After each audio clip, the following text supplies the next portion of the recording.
Kaip užsakyti gėlių mamos dienai? Susisiekite asmeninę žinutę ar skambinate telefonu. Mes užduosim kelis klausimus. Pavyzdžiui, kokių gėlių mama nemėgsta, kokių spalvų puokštės pageidautumėte, kada patogu atsiimti, ar reikalingas pristatymas ir panašiai. Taip pat išsirenkate sveikinimo kortelę iš kelių pavyzdžių. Atsiunčiate trumpą sveikinimo tekstuką, kurį užrašysime ir pridėsime prie puokštės.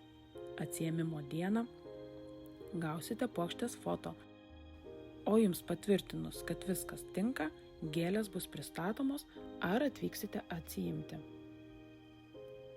Dar priimami užsakymai, todėl nedelskite ir susisiekite jau dabar, rašydami žinutę ar telefonu +370 675 38 761. Laukiame jūsų žinučių.